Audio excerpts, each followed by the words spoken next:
Another absorbing year of football is finally upon us, and it's been an off-season for the ages. The Demons, they began in hell. Christian, Clayton, Kate and Gary, 2 stayed, 2 went. Can Melbourne find a way out the premiership purgatory? After months of speculation, Port Adelaide made the curious call to appoint Josh Carr as Ken Hinkley's successor. Old dog Bailey Smith, he's looking to learn new tricks as a cat, while questions still linger over the future of his former teammate Jamarra. And what about the Carlton president, forced to stand down after X-rated material appeared on X? And a war is brewing between the AFL and its players over the potential tightening of the illicit drugs code. This season, there are more men coaching for their future than ever before. Beveridge is out of contract. Longmuir has just been placed on staff at Freo, whatever that means. And what about the ones with contracts? Voss, Nix, Goodwin, they all have deals until the end of 26, and looming large over them all, the spectre of John Longmire. And this is the year to poach him before the Tassie team comes in. That's if the stadium ever gets built. And if all that wasn't enough, well, there's no free-to-air footy on Saturdays. There have never been more stories brewing in the build-up to a footy season, meaning there have never been more reasons to watch the show that set the footy agenda for the best part of 2 decades. And it starts now.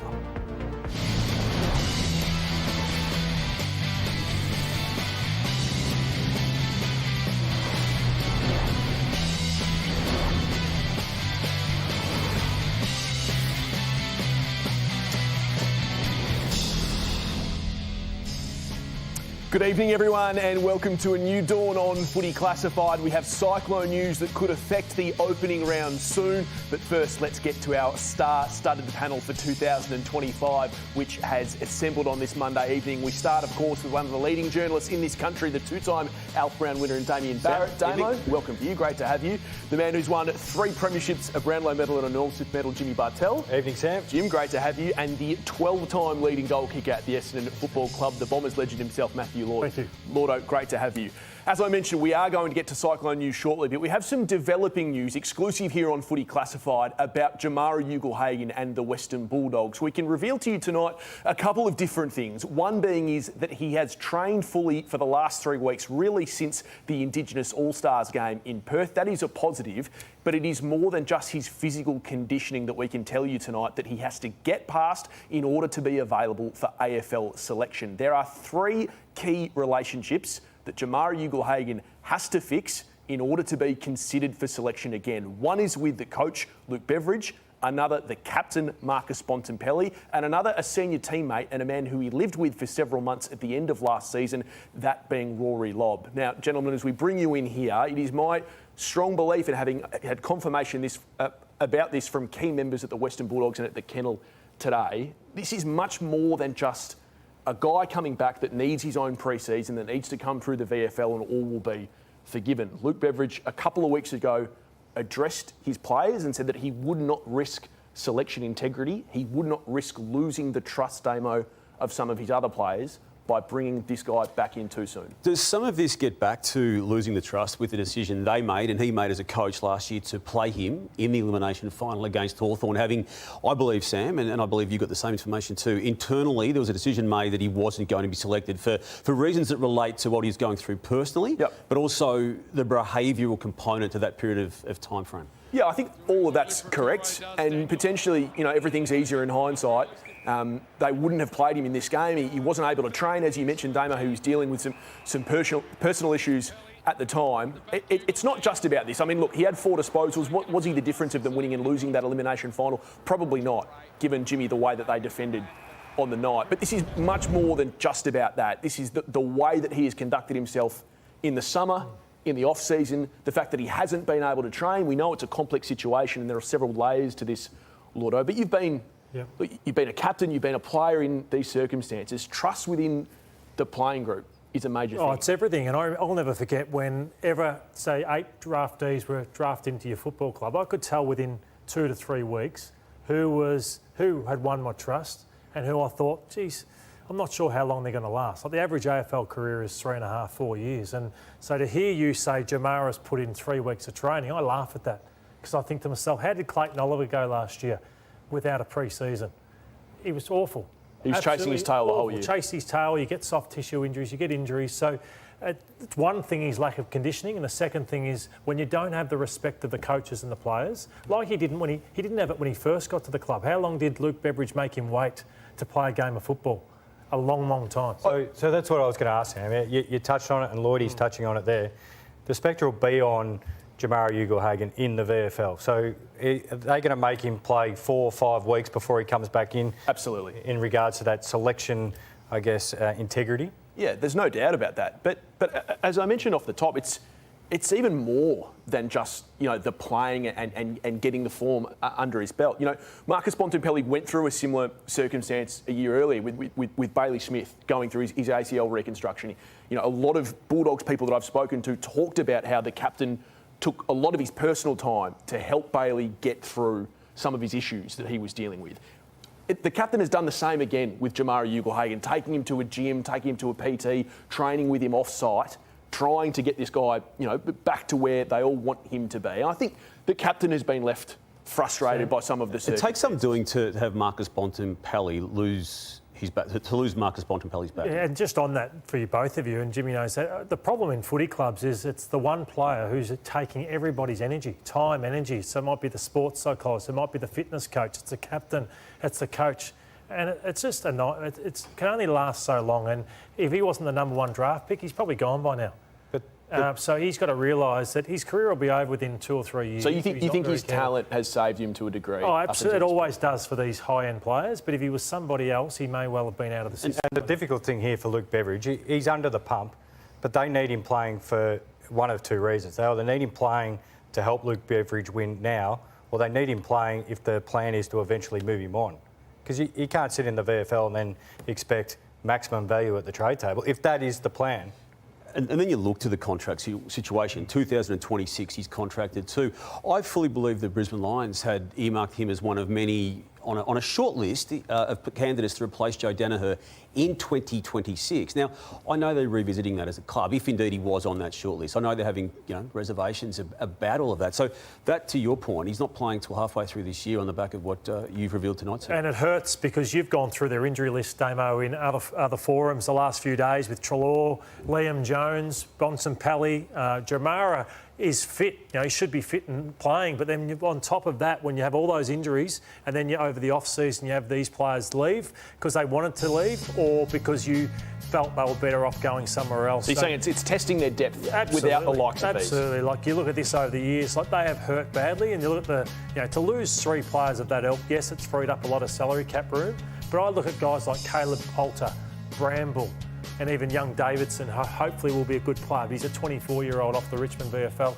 These are guys that are now playing for the Western Bulldogs when I rate them as all Australian-type players who are now gone. Is that on Luke Beveridge? I think a lot of it has been, I've been critical of Luke in regards to they're too good to be playing VFL football and somehow they get played out of form or position. The irony about this, Damo, is that, and we know Luke Beveridge is under the pump, that all the injuries and the Jamarra Ugle-Hagan stuff and the stuff that is to a degree out of his control may end up buying him more time if he's seen externally to be coaching with one hand behind his back. But the point about this, and we mentioned it in the opener off the top, any coach under pressure early in the year, halfway through the year, 3/4 of the way through the year, is going to have John Longmire, right or wrong, feeling like he's breathing down his neck. Now, I'm not sure if he's still the wanted man, Damo, that he was a few months ago. Look, I'm not as convinced, Sam, right now that John Longmire himself would want to go back into it, even as early potentially as 2026. I know time can change a lot, but he had a torrid 2024. He had a very, very stressful 2024 grand final day. I mean, his behaviour on that day itself, understandably maybe, given what was at stake and the fact that ultimately it was the 4th losing grand final inside 11 seasons. It was the 2nd losing grand final in 3 years, 83 points in 2022, 60 points on this day. And the communication during the game, even early in the game, at half-time, post-match, he went to ground. Now, again, this is all arguably validated with what he's been through and how successful he nearly was. 5 grand finals inside his 14 seasons inside as coach. But he's taken himself out of the system. It was a mutual decision to not coach this year. And I've got no doubt right now he's not ready to even contemplate a coaching job in the near future. Do you think there's a view externally that because of what happened and how he handled grand final day that he's not as desired as some of us think he may be? Yeah, I think there's a tendency for us to think that he is out there in the market, gettable. And he is. Ken Hinkley is gettable, even though he's coaching this year. He's out of contract. Adam Simpson's another one. I think they've all got little strings and caveats attached to their credentials when it comes to all Adam clubs. Simpson's been coaching a terrible side. Yeah. Or was coaching a terrible side for the last but he's not going to appeal to every John single... Longmire's been making grand finals. Yeah, correct. I've got no doubt about the credentials, Sam, but they're not going to appeal to every single club that needs a new coach. Well, the new coach of the Sydney Swans, Dean Cox, he spoke during the week, and I was really interested about this, what he had to say about their team defence. The way we defend. You know, I think probably towards the back end of last year and certainly the last day was not at the level we want. So just the way we defend as an 18-man defence and how we go about that. Yeah, I think in the past they defended as a man-on-man type situation, which a lot didn't like within the Sydney Swans. So more of a modern-day team defence. I think the fresh voice, I'm really bullish on the Sydney Swans and actually have them as my premiership tip with that change at the right time, moving to Dean Cox. They did make the grand final. Yes. They were the dominant side last year. I feel like we forget about that. A lot of teams do make grand finals and are shell-shocked and don't come back for a period of time. But they've been making prelims and grand finals consistently for a long time. Surely they don't need to change much in order to turn it over into a premiership. Well, you can turn teams win flags. Well, he changed coach, Sam, and he took himself out of the mix. Yeah. Speaking of coaches, you've written about Damien Hardwick in a recent week in an appointment that was made. He's partnered to the club, and there's an update, Damo, that you can provide us tonight. Well, yeah, look, this was brought to our attention by other clubs who had got wind of the fact that his partner was working as a consultant in various arms of the club, the consumer and commercial strategy projects. I believe it's a 2-day-a-week job. And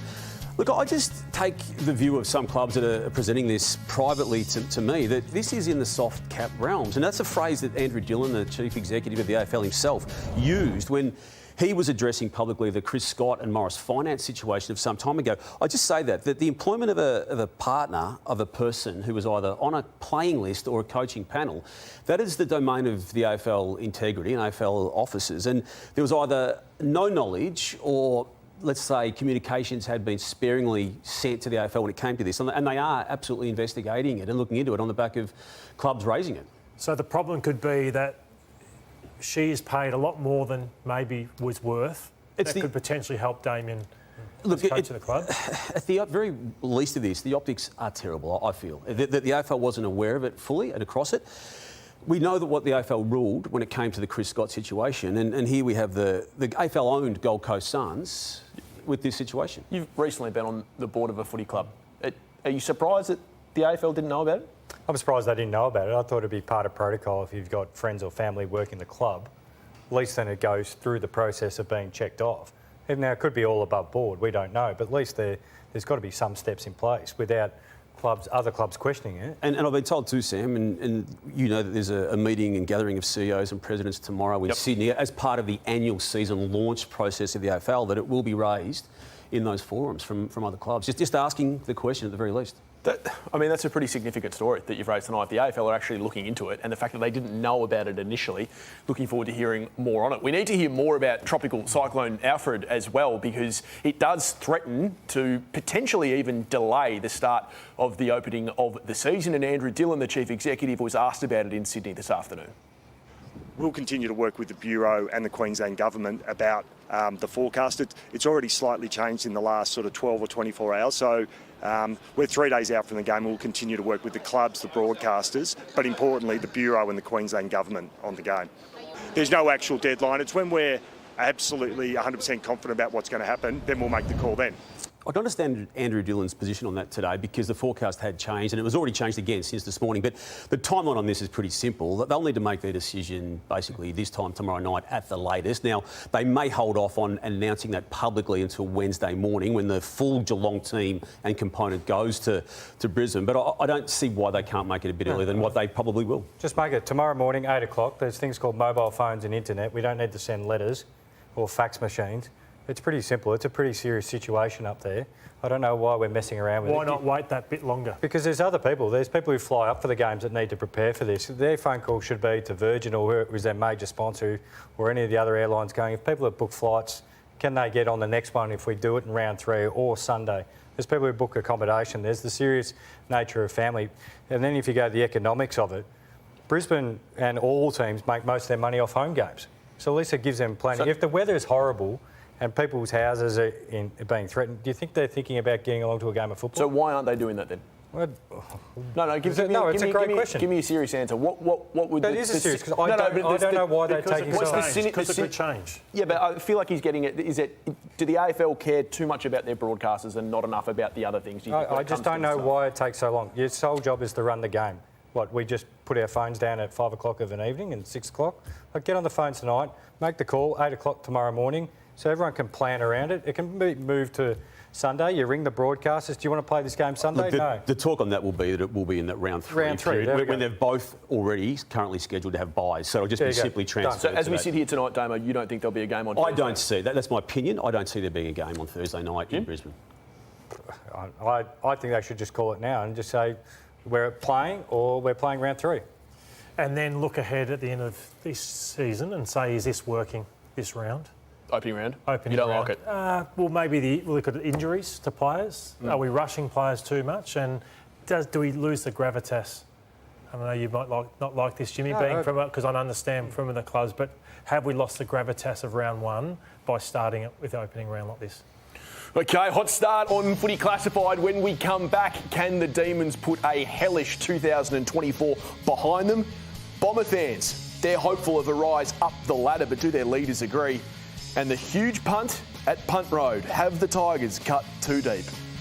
All that and plenty more coming up on Footy Classified.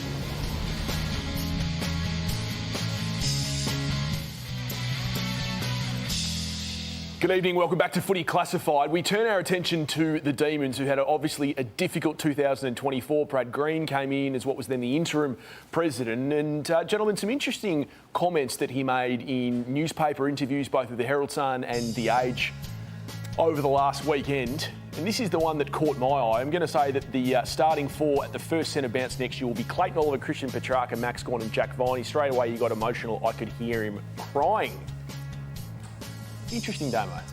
Well, they're on a charm offensive, aren't they, the Demons? It's all about the newfound love and respect they've got for each other. I just want to go back to that period of time, though, Sam, because you covered that story, particularly the Clayton Oliver aspect of the Melbourne saga at the time, more thoroughly than anyone else. Does that Brad Green comment on the weekend, that and a bit deeper about the love that he's got for Clayton and the tears that were exchanged, did that line up with what you felt was the case? No, not at all. I mean, I think that there's been, from Melbourne last year, there were a lot of mistruths that came out of the club, particularly around Clayton Oliver and Christian Petrarca. And there was this push that, they're fine and, yes, they've had a couple of disagreements, but they want to be Melbourne people. I mean, neither of them wanted to be. Both of them actively sought to go. I mean, Clayton Oliver cleaned out his locker the morning of the best and fairest. He was trying to get to Geelong right up until trade deadline day. Yeah. So I don't see those comments aligning with that. It was alive on trade deadline day, just to put that timeline back into full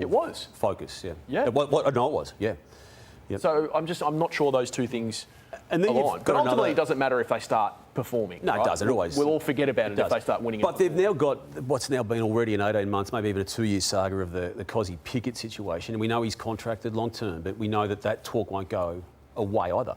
And I think he's nearly probably in their top 3 most important players. Here's Brad Green also. I didn't mind this from Brad Green, to be honest. 3 first-round draft picks. He's putting it out there because he probably believes, and a lot. That's not the job of the president, though, is it? To talk about what they wanted to do. But it is at the moment because their CEO is on the way out, so he's now become the spokesperson for the club. So who fills that void to be that strong figure apart from the coach and the media? I think he's ahead of Oliver in terms of importance, Cozzy Pickett. So I think ahead of Clayton Oliver. Oh yeah. In terms of what I think he'll bring, what he brings, he's different. There's a lot of good midfielders out there, but there's not many Cozzy Picketts in my opinion. So are you saying he's got no chance, Oliver, of getting back to that 4 best and fairest wins inside 6-season period? I'm not saying that, but I just think at the uniqueness of what people... Are you saying it's harder to find another replacement as Cozzy Pickett than it is to Clayton Oliver? And that's no disrespect to Clayton and his best. It's just more difficult to find what Cozzy brings to the table. Hard to find anyone who brings what Max Gawn brings to the table as well. Yeah, I know people will argue that there's better players, but I'm talking about the most valuable player for finals aspirants, and I think Max Gawn is that player in the game because we had a look against Freo on the weekend and he got a knock in the side. And he came off halfway through the third quarter, but he put a 10-minute patch where every stoppage, every clearance after half-time either went to Oliver or went to Petrarca, and you saw Melbourne go. If Max Gawn went down, that's just Melbourne done. So there's not too many players around the game where if they go down, just that's it. Like, we're just straight out, we're done. Because other teams can mix and match. You can find different players to fill the void, or you can think of something new. What does Melbourne do if Max Gawn goes down? Like, who's the replacement as far as their tools go, centre bounce, around the ground, leadership?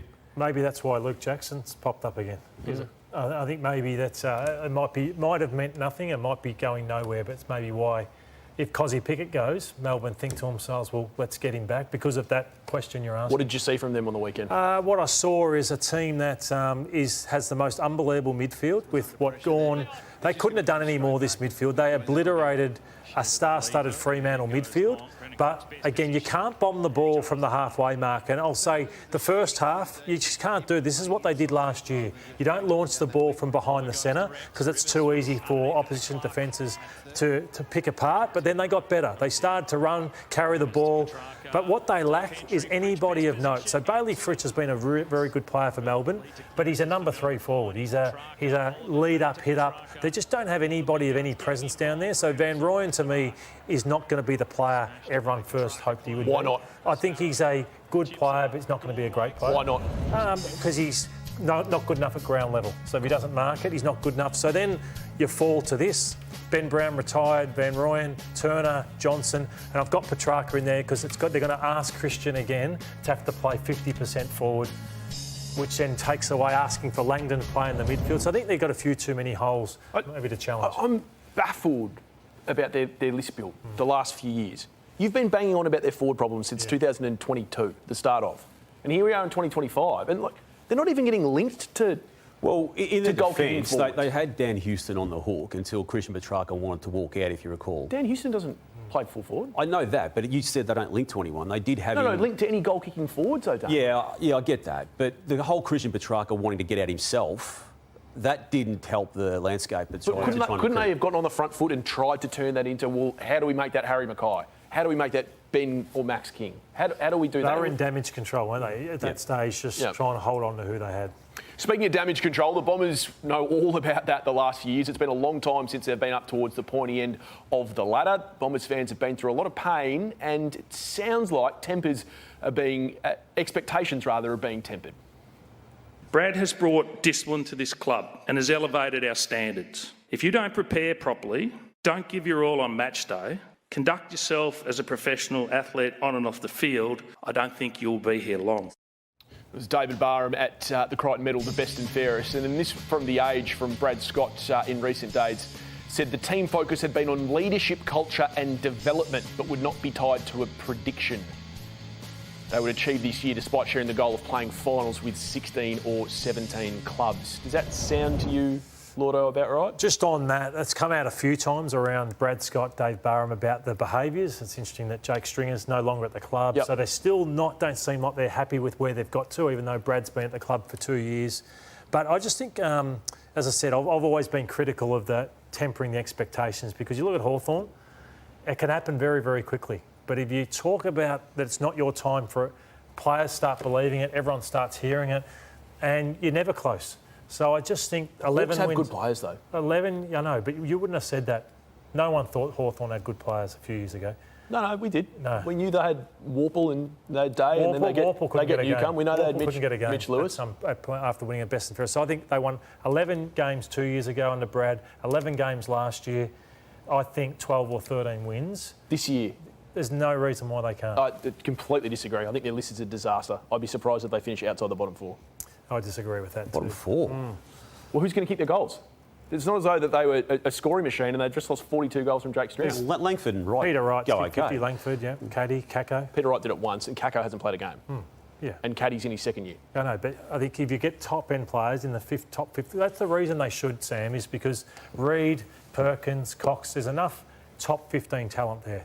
Jimmy, I love the openness of Zach Merritt recently publicly, and I've got to say, I actually agree with the sentiment here, but just want to raise it tonight as a panel as to how this may go down with some teammates and maybe some other fringe players around the competition, when he basically says that the AFL to inflate the best players' salaries to fast-track the growth of the game. And He believes the way to achieve that is to reduce list sizes, turn the AFL into a high-performing, results-based comp rather than the development league that it sometimes is. Well, when I read that, I just thought that he's a captain in lockstep with his coach. His coach, Brad, has been saying this since 2017, back in his time at the Kangaroos, and then he also floated the time a number of other times after that. They are believers in the fact that the VFL should be thickened up and you just have your top 30 players and you pay your best players, like Zach Merritt-Moore, and it's not a development Is there any way competition. that could work?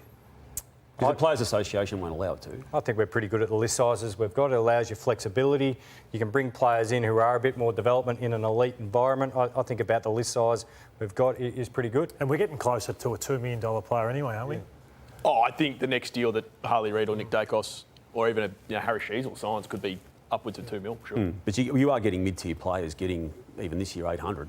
Yeah. I think it's a good idea. To Zach Merritt's Tassie coming in. thoughts? With Tassie coming in, keep the competition high. I like it. And the best players should be paid the most, shouldn't they? Two AFL legends. I was never one of those. Oh, you were never one of those. No, you were never one of the best. No, I didn't have any side deals either. Sorry, Sam. Oh, it sounded like a clip to Lotto. Coming up on Footy Classified, a lot more, plus a brand new segment. The water cooler is being launched. It's a brainchild of the great Matthew Lloyd. Looking forward to that. Plus, have the Saints flip the script on their list. And what is happening down at Arden Street with Clarko? It's all coming up on Footy Classified.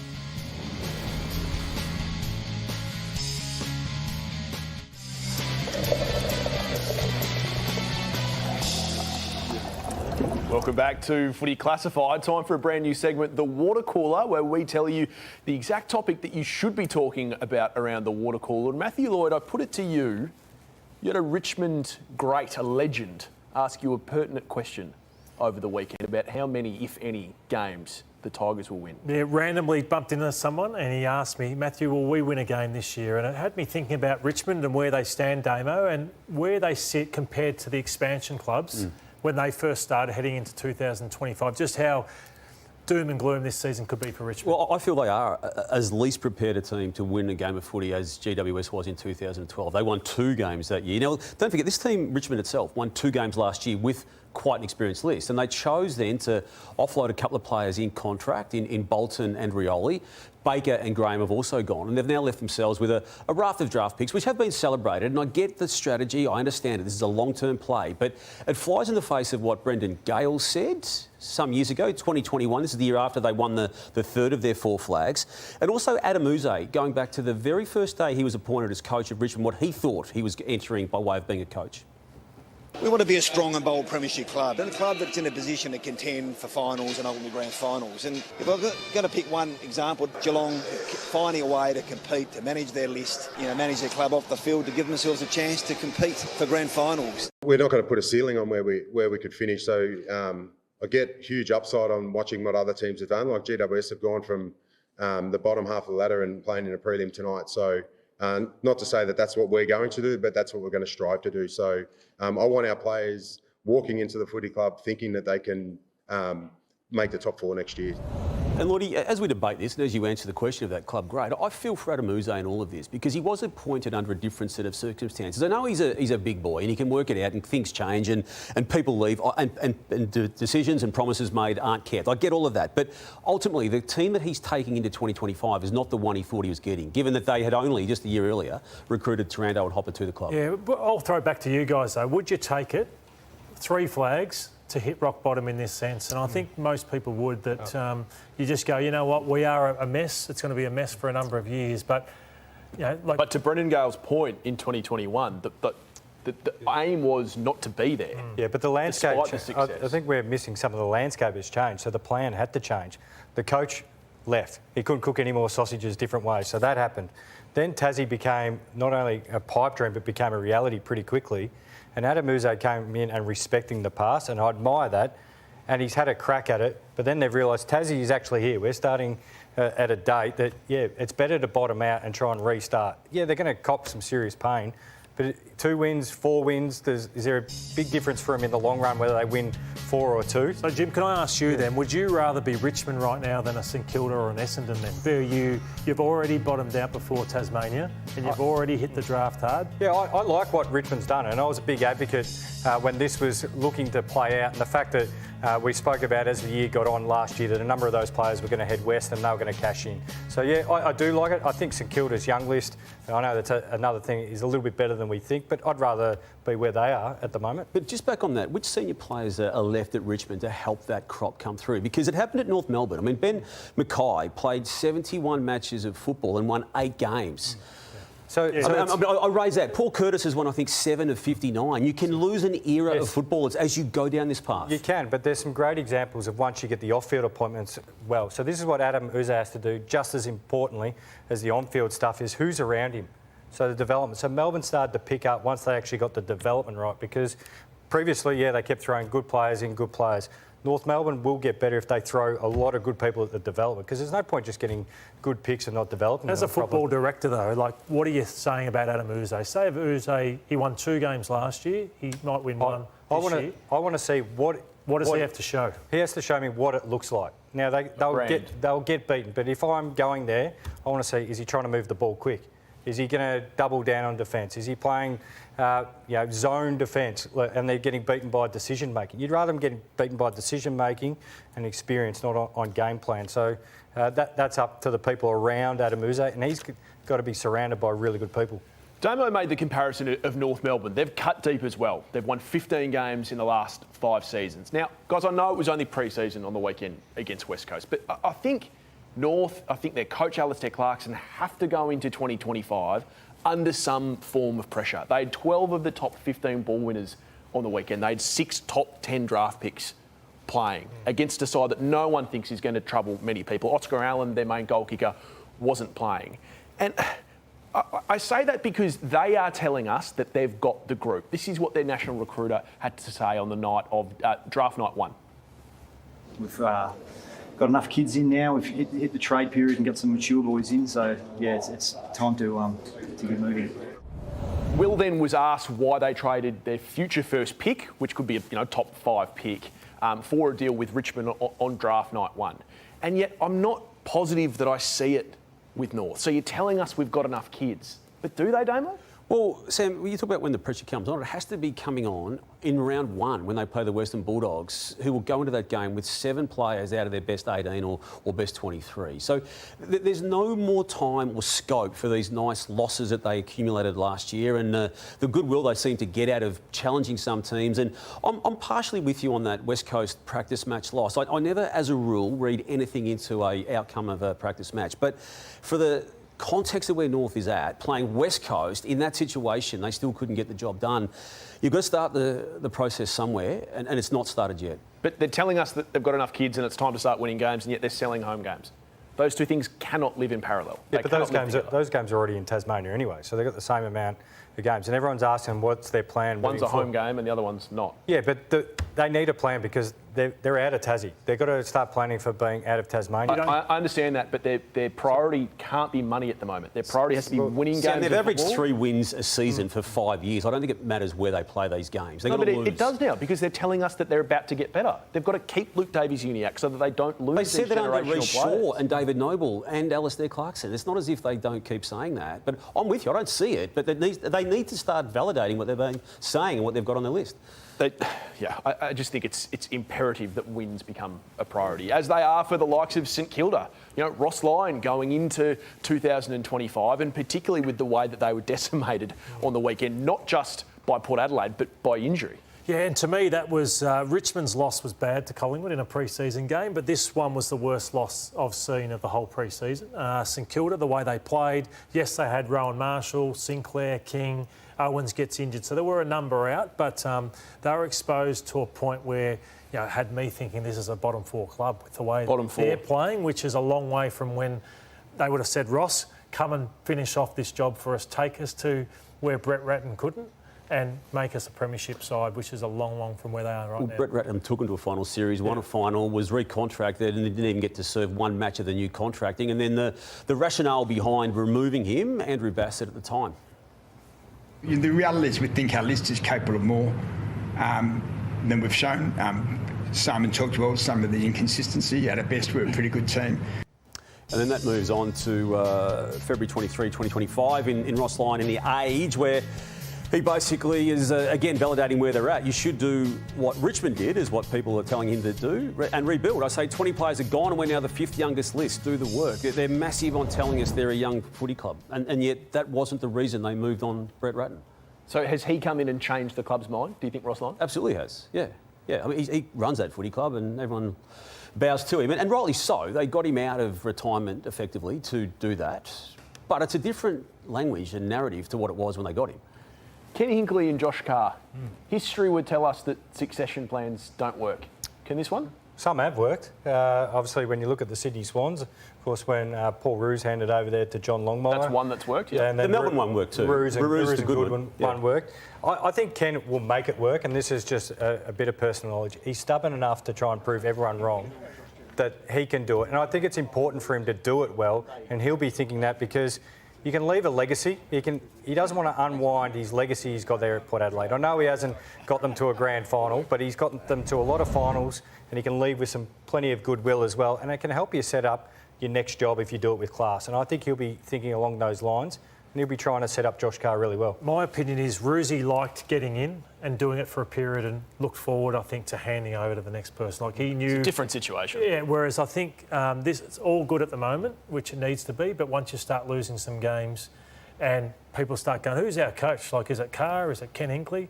It can turn pear-shaped pretty quickly.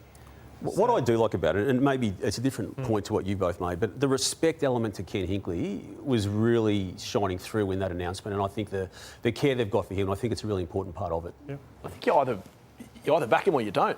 You don't go halfway. If they didn't want to recontract him, then Josh Carr should be coach now. Yeah, and that's the question mark is why... But they gave him 2 years. Why do it? Why? But they're sort of questioning his position at that club. Is Carr ready? So many years. Carr would be more ready at the end of 2020. If Josh Carr is not ready, then give it to someone else. Who else was giving Carr a job right now? No one.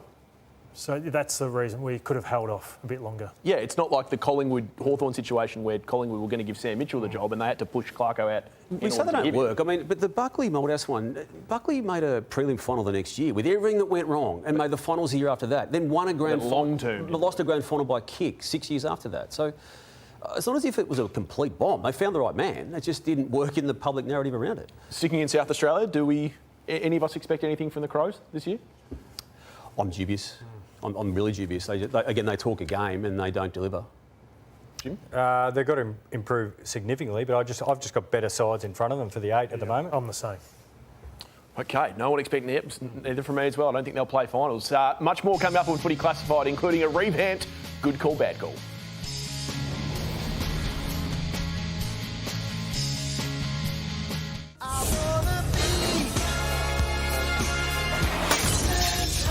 In the Sledgehammer this year, we're taking a look at some of the moments I loved and loathed throughout 2025. And the first was, how good was it to see Clayton Oliver back doing this? He's fit, he was firing, kicked 3 goals, was Melbourne's best player on the ground. So that was brilliant.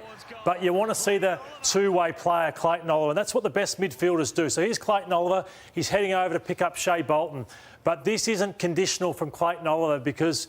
it was a tight game, goals were at a premium, and he didn't really want to do the work here to stop Shea Bolton. You've got to get goal side, you've got to shove him in the chest, you've got to not let him get the ball. But Clayton, he's still probably got to get a little bit fitter here. You see, he just couldn't go late in the quarter on Shea Bolton. So you want to see both sides and two ways to these midfielders. This is Jason Horne-Francis down the bottom of the screen. He's set for maybe a Brownlow year in 2025, but this summed up St Kilda. So he's the best player out there on the ground. And he just runs down the wing, nobody anywhere near him. So here's Jason Horne-Francis. He's thinking, how nice is it out there at RSCA Park in St Kilda?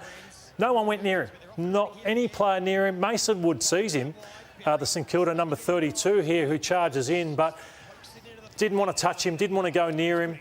Centred kick. It was an embarrassment from St Kilda and one of the worst pre-season performances that I've seen in a long, long period of time. Brisbane last year, we criticised them, and I did in the home and away form, saying, are they too selfish? Will they bring each other into the game? They got it right in the finals, but that just has to be given or sent it up. But Eric says, no, I wanted this moment for me. So that's always the test for whether sides can go back to back. And Richmond, they haven't got many senior players, as we discussed. So McIntosh, Taranto, Hopper. Just a small little block from Pendlebury to side bottom. And watch how easily these blokes just want to ball watch and watch side bottom come charging through. If those senior players can't do it for Richmond, well, look out, they'll be belted by 100 points every single week. So that was pretty poor. And I'm on the players getting ahead of themselves. Why do you bounce it 1, 2, 3 times when you didn't have to bounce it at all? Out of kicking, Lerises kicks, misses his target after bouncing it 3 times when he didn't need to, wins it back. What's he trying to dance around? Give the first option, be predictable to your teammates, and then has a crack at the umpire. So I'm on watch with Wanganeen Miller. Should be their best player, but got to do the simple things well. Strong start from the Sledgehammer in 2025. I like it, Lloydie. Looking forward to the rest of the year. An interesting story from Mitch Cleary during the week, and that being Fremantle's Luke Jackson could be gettable again to come back to Melbourne at season's end, and the coach was asked about it after the game. Not a concern. No. Just nothing I've seen of Luke throughout the pre-season has shown me that he wants to leave our club. So sometimes the coaches may be the last people to know what's really going on, because there's clubs in Melbourne, as Mitch did report, who are aware of this possibility. Obviously, the default position is, as Justin Longmuir said, he's contracted and he's going to maintain the line that Luke is happy to stay. But this will be a post-season story, no doubt, and particularly too with the interest that the Dockers will have and have already expressed in Cozzy Pickett from Melbourne. Speaking of potential changes, have the off-field changes at the Pies changed the feeling around the club, do you think, Lordo? Well, people have said to me that the little things that were there in 2024 when they won the flag, 2023, sorry, when they won the flag, were no longer there. So the loss of Graham Wright, he said, just went about his business. He made things happen. He made the players happy in their environment. When he left, all the things that make special clubs tick didn't happen. So, all the little things are said. So they had injuries, but it might be that, it might be that they just looked after players in a way that players go, how good is it, the Collingwood Football Club? That didn't happen in 2020. So they lost part of their identity because of the little things. Yeah, and they believe that maybe it's not just about our football. It's just getting the things right off the field can help us on the field as well in 25. Okay, love the start from the Sledgehammer. And when we come back, it's the first good call, bad call of the 25 season. It's coming up next.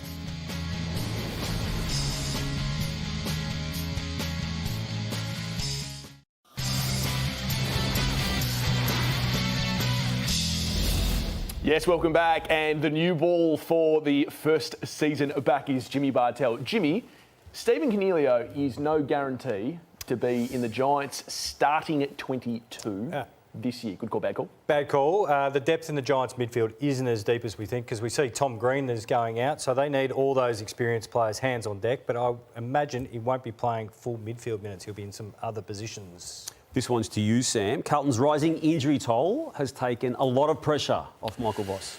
No, bad call, Damo. Shocking call, audacious call. They had the gall to blame their injuries last year. I don't think they would be dumb enough to do it again. Damo, the invite list to the AFL-CIO meeting this week is one invite too long. Good call, bad call. Sam, confirm to me that there's 18 clubs in the AFL. Confirm. There's 19 CEOs going. Also confirmed. And Brendan Gale's the 19th. Yes. Why is he going? It's your good call, bad call. No, that is a good call. I've got no idea why a club is being represented that's not in the AFL. Lloydie, good call, bad call. Joe Danaher is his own man. Are you surprised that he's not going to Brisbane's unfurling of their premiership flag? Before I answer that, Jimmy, here's Greg Swan on SEN talking about Joe Danaher. Yeah, it is a bit of a challenge, but I think in our case, it was lucky that Joe did leave, because it just gave us a little bit of a relief in that space. Good call. No surprise he's not returning, because Greggy Swanee's not that fussed that he's gone. Jimmy, to you, sometimes you've just got to tip your hat to the clickbait merchants. Yeah. Good call, bad call? Yeah, it's very good call, Sam. It was very clever, very witty for those people who didn't see it. C. Warner has signed on for the Swans, and it got everyone sucked in. It was his brother, Corey. Well done, Corey. Let's congratulate Corey on getting a contract extension there at the Swans, but it wasn't the Chad. It wasn't the Chad. Sam, back to you, but please take a listen to this first. People involved in football with the biggest egos. Roosters. And Scoop, I'm just giving it up. Scoop's number one. Daylight too. I mean, there's many... He's the Nick Dacos of Peacocks. There's many people in this industry that are very comfortable in their own skin, but none more so than Scoop McClure. Sam, the Footy Media Wars have gotten way too big, way too early. Yeah, no, I disagree. I mean, Kane's a visionary, and while I'm disappointed he's had a swipe at me, I can't work out whether that's truth or trash. It's a bad call. Okay. Cryptic. Damo, it's not just the league who'd be sweating on tropical cyclone Alfred. Good call, bad call? Look, Lord, I reckon that's a bad call because they will be calling this game off, I believe, by way of opinion. Lloydie, the AFL missed a trick in not setting the precedent or setting the standard or using your sledgehammer to come down hard during pre-season. Good call. I'm furious call. Actually, I don't get too fired up on matters like this too often, but I tweeted on the day saying he has to go, Ginby. I didn't like it. Players are doing this more and more, pushing the backs. It's gone out of the game. Umpires don't pay it. Players know that. And players are shoving opponents in as a way of pushing them under the footy, and we're just going to have players injured constantly. It's embarrassing. It's gone too far already. And they have to come out and suspend some players soon. Strong, Lotto. I didn't know you tweet. What was my first one in a year? Some things you just learn a different way. The closing cook with Lordo's next.